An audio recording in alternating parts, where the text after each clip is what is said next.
6 hours, that's all it took. Trump issued his ultimatum to Hamas: release every hostage or face total annihilation.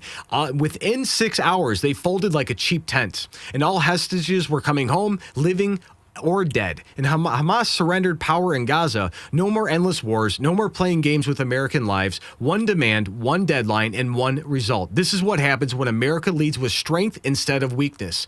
And while Biden sent pallets of cash and begged for negotiations, Trump sent one message: comply or die. And the difference? It's devastating. And our enemies only understand one language, and Trump speaks it fluently. The world just watched American power restore order. Let's go ahead and keep watching. So when global tensions explode and enemies test American resolve, your skin faces its own daily battle. Internal chaos creates stress that shows on your face. Fine lines, lost elasticity, weakened resilience. Clinical studies prove collagen supplements combat these visible signs of pressure.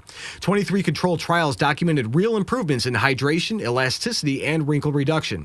While Trump forces Hamas to surrender and prevents nuclear catastrophe, you need personal protection too. 5 types of premium collagen strengthen your body's defenses against aging. So visit healthwithgary.com for 51% off Ageless Multi-Collagen. When the world tests America, don't let stress test your appearance.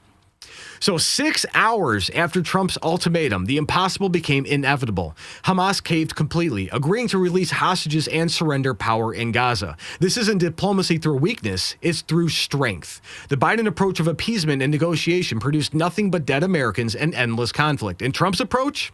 One threat backed by overwhelming force. And the results? They're speaking louder than any politician's promise.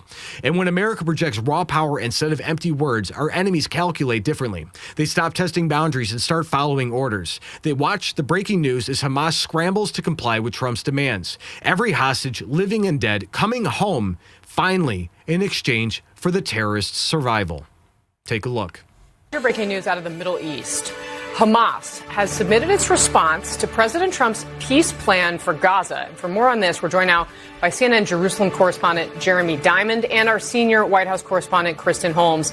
Jeremy, first to you. I understand that this would begin negotiations to release all of the remaining hostages. What do we know?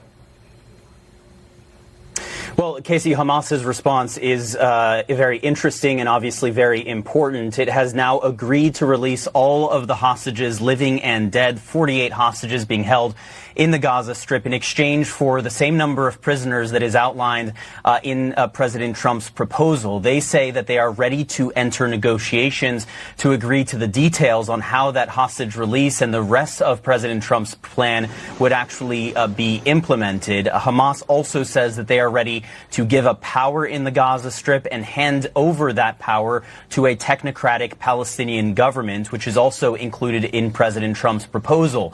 But then the rest of Hamas's statement is where we start to get into some questions about how much Hamas truly agrees with President Trump's 20-point plan. And that's because there is no explicit mention in this statement of Hamas disarming, which has been a key point of that 20-point plan, a key Israeli demand in order to end the war in Gaza.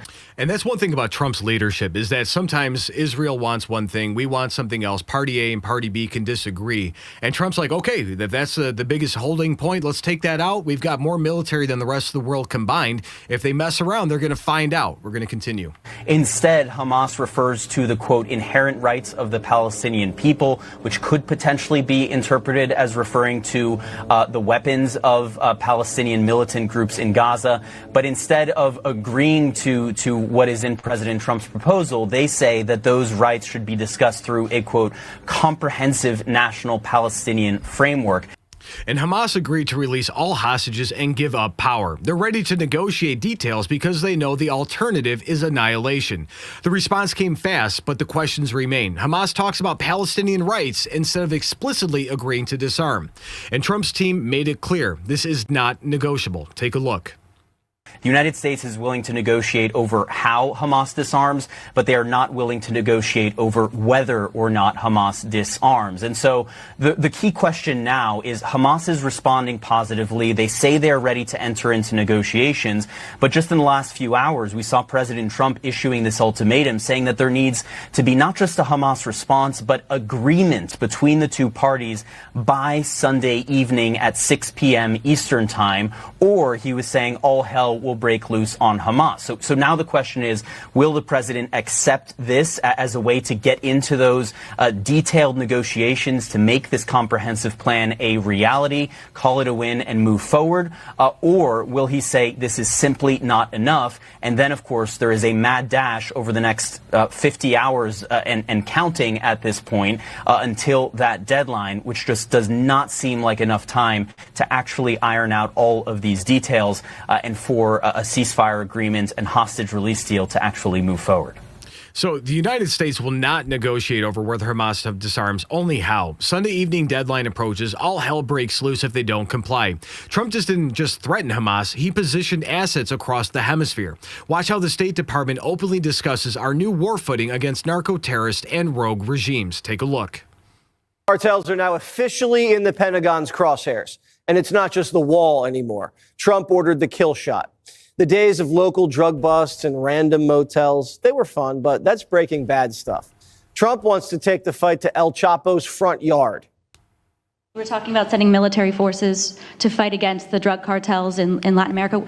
Do you think it's worth sending our forces, our U.S. forces there to take this on? Cartels where? Central Latin America. Well, Latin America's got a lot of cartels. They've got a lot of drugs flowing. So, we want to protect our country. We have to protect our country. We haven't been doing it for 4 years. And we love this country like they love their countries. We have to protect our country. So, we're playing a tough game. According to the New York Times, behind the scenes, Trump's moving all the pieces into place to pull this off. Mexico's got a big problemo. Yes, but it has nothing to do with Mexican territory. It has to do with their country. It does not involve our territory. So it would be within the United States? Within the United States, exactly. El Presidente doesn't comprehende. This isn't a Mexican standoff. This is an order. The CIA is already flying surveillance drones over Mexican territory, gathering intel on the battle space. And Trump's not sending diplomats. He's sending Hegseth, maybe with a new title. Secretary of Defense, Secretary of War, Department of Defense, Department of War. Well, that's what it was for many, many years. You gave me that knife hand, Will. We'll see. Stand by. I don't get in front of the commander-in-chief on that. But our job is to ensure our enemies know exactly what they will do to them if they threaten us, up to and including total war. So we'll be prepared. Stand by. There might be some news on that. This is about protecting the homeland from groups like the Sinaloa cartel. They import fentanyl from China and traffic it into the United States. Look at that. Trump designated them terrorists. And if they get cute, they're getting Soleimani'd. You know who did the roadside bomb, right? Soleimani. Where is he? Where is he? Where is Soleimani? Drug cartels are firmly in the Pentagon's crosshairs, and military forces are ready to strike from Mexico to Venezuela. The Secretary of War has been unleashed on America's enemies. This connects to a broader strategy. Military sources reveal potential strikes on Iran and operations in Venezuela within weeks. America's enemies face a coordinated assault. Take a look. This month of October is going to be the month the bombs start dropping in Iran again. But my whole question is, if we're doing that or we're supporting that, what does that mean for what we're planning to do in Venezuela? Because I'm hearing from people that we're getting ready to go into Venezuela in the next 2 weeks. I don't know if we can do both at the same time, or if Trump is just planning to do support only of Israel, which is what it looks like right now. He's not even talking about bombing Iran like we did the last time. So this is going to be the question is, what does the sequencing look like here? Because the U.S. is going to have grave difficulty fighting a two-front war if that's what ends up happening here. Not to mention the stuff going on in Europe right now with Russia. So October brings bombs dropping in Iran, Venezuela operations within 2 weeks, a potential two-front war while Russia escalates in Europe. This preparation is already visible. Warships, fighter jets, submarines, and Marines are deployed near Venezuela. This goes way beyond drug interdiction. So reports suggest preparations to see Venezuelan ports and airfields, and the Washington Examiner confirms America is projecting power like it never has before. And the legal framework is set. Trump's team notified Congress we're in an armed conflict with terrorist organizations and military strikes authorized under the laws of war. Take a look. Breaking moments ago, the Trump administration says it is now engaged in, quote, armed conflict with drug cartels. That's according to a memo to Congress that was obtained by Fox News. Our Peter Ducey has got more on the... I want to say, before Peter Ducey talks, I voted for this. This one issue is what I voted for. If you guys voted for this too, tell us in the comments you voted for this. We want these guys to be done. Our children's lives and our neighbors' kids' lives are in danger from these people. This is the biggest subject, the biggest topic, the biggest point for the Trump administration, period. Hundreds of thousands are unalived every year because of what these people do. Take a look. Breaking news live from the White House. Peter, I assume this is in response to the criticisms that have been leveled at the president for taking out those drug boats. Yes, and John, those criticisms come from Democratic lawmakers who say they are concerned that these cartel members, cartel drug boat captains, are not getting due process before a bomb drops on their head. President Trump and his team do not seem moved one bit by that, and so they drafted this memo making this official to Congress. Part of it says, based upon the cumulative effects of these hostile acts against the citizens and interests of the United States and friendly foreign nations, the president is determined that the United States is in a non-international armed conflict with these designated terrorist organizations. The president directed the Department of War to conduct operations against them pursuant to the law of armed conflict. And the president just talked about this week. If you try to poison our people, we will blow you out of existence, because that's the only language they really understand. That's why you don't see any more boats on the ocean. You don't see any boats. Around Venezuela, there's nothing. And it's not just Venezuela. The president's team is putting out the word that cartels throughout the Caribbean are now on notice. We in the UN Security Council just took action yesterday on the gangs that have taken over Haiti, right off Florida. So an armed conflict was declared. That is a very, very important differential from a war being declared. He is treating them with the same way that we use under the 2001 Defense Authorization Act against al-Qaeda. And that's no more treating terrorists like criminals. When cartels poison Americans, bombs drop on their heads without due process. So watch Trump himself explain the new reality to our enemies. And his words carry weight because they're backed by action. Take a look. You try to poison our people, we will blow you out of existence, because that's the only language they really understand.